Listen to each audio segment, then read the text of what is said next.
छोरा मजा निभाग अबा मुबारक बेबे उदय सही मुबारक गई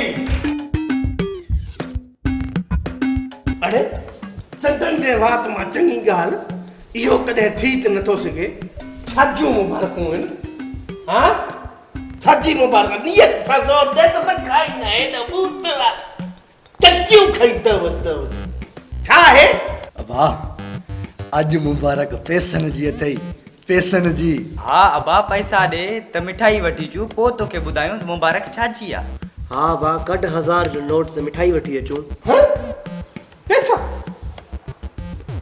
छा जाने पैसा अरे अगे कदे मां ता के टको दिनो ओ बा गाल एड़िया खुशी जी गाल खुशी जी हाँ। चंड चाड़े आया हूंदा वे छाई पाती हुंदी वे वडे में वडो लांती तू पो हे दांग हे आयो हाय हाय हाय हाय ओ बा भाव नंढा मांजी सलाह वठो हे अबो पांजो इए न मनींदो दसोस खीसो ही खाली करो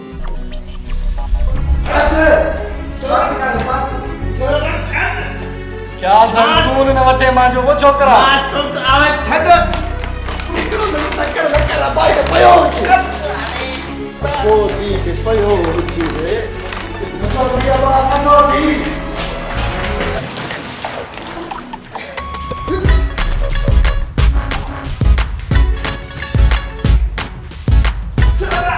होशियारी बा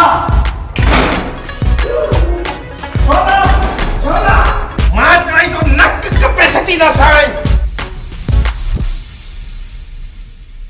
मार पवेन खुदा छोरा बतू कटिया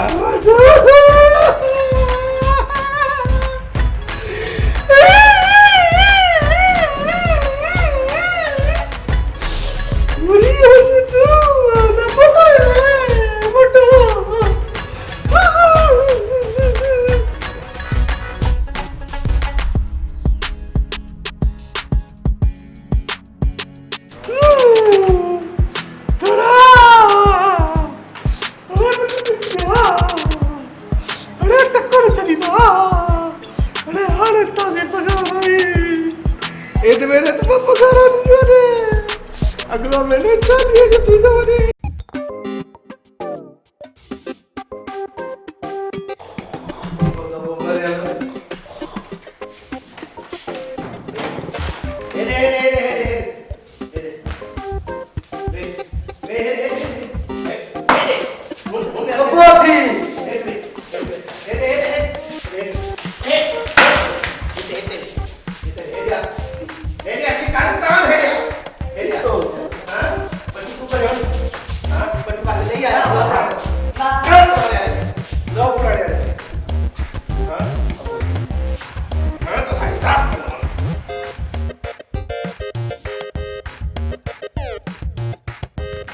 सभिनी खां पहिरियों इहो ॿुधायो त तव्हां मुबारकूं छाजो ॾिनियूं हा छाजो ॾे तव्हां मुबारकूं ॾिनियूं मां एतिरी देरि परेशान हुयुमि हा बाक़ी हिसाब मां तव्हां सां पोइ कयां थो ॿुधा वे अबा वे थधो थी इहो ॿुध भला मां कहिड़े दर्जे में आहियां तूं लाती आहे त 10 दर्जे में पर ईंदी अलिफ जी किली कोन थी हाँ पहिरें दर्जे जेतिरो ई अकुल कोन थी लांती नए दर्जे ताईं त मां कॾहिं कुकुड़ त कॾहिं वच खपाए तोखे पास करायो अथमि हाणे मूं वटि कुझु बि न आहे जो तुंहिंजो 10 दर्जो पास कराए 9 साल तड़े लांती तूं हिके दर्जे में फेल थियो हाँ तुंहिंजा दोस्त जेके तोसां गॾु पढ़नि था ॿ टे ॿार अथनि नौकरियुनि में शादी जी उमिरि थी शर्म अचई शादी जी उमिरि थी अञा 10 दर्जो पास न कयो थी हाणे वरी इहा कहिड़ी शर्त आहे बाबा मां पढ़ाई में चल रहा न बाकी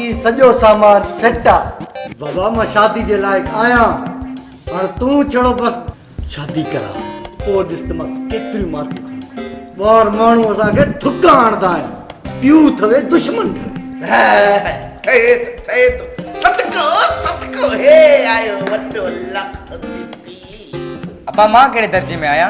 तू नए दर्जे में आ अब्बा। आए मां तू भी नए में आ अब्बा। तू भी नए दर्जे में आ। सगल टूर पातिया। अरे धिके मुके तुम मक्कर होता के मां पास करायो। हाय रे माजी किस्मत हाय। जेड़ो मां निकतो तेड़ा डांग छोरा निकता माजा। अबाणे बुध मुबारक इहा हुई त तुझूं ॿई पघारूं वज़ीर आज़म फंड में जमा कराया आहियूं। अब्बा लॉकडाउन ऐं कोरोना वारे मसइले जे करे हुकूमत शागिर्दनि खां इम्तिहान वठण जे बजाए पास करे छॾियो आहे। अब्बा चंदन शागिर्दनि जा हुकूमत ठट कराए छॾिया आहिनि। अरे हुकूमत तव्हांखे लॉकडाउन जे करे पास कयो आहे। खीसो वरी मुंहिंजो ख़ाली। हाणे शर्म हया अथवे। मिठाइयूं मुंहिंजे पैसनि सां, फंड बि मुंहिंजे पैसनि सां, ये तव्हांजा लटा कपिड़ा ईंदा इहे बि मुंहिंजे पैसनि सां।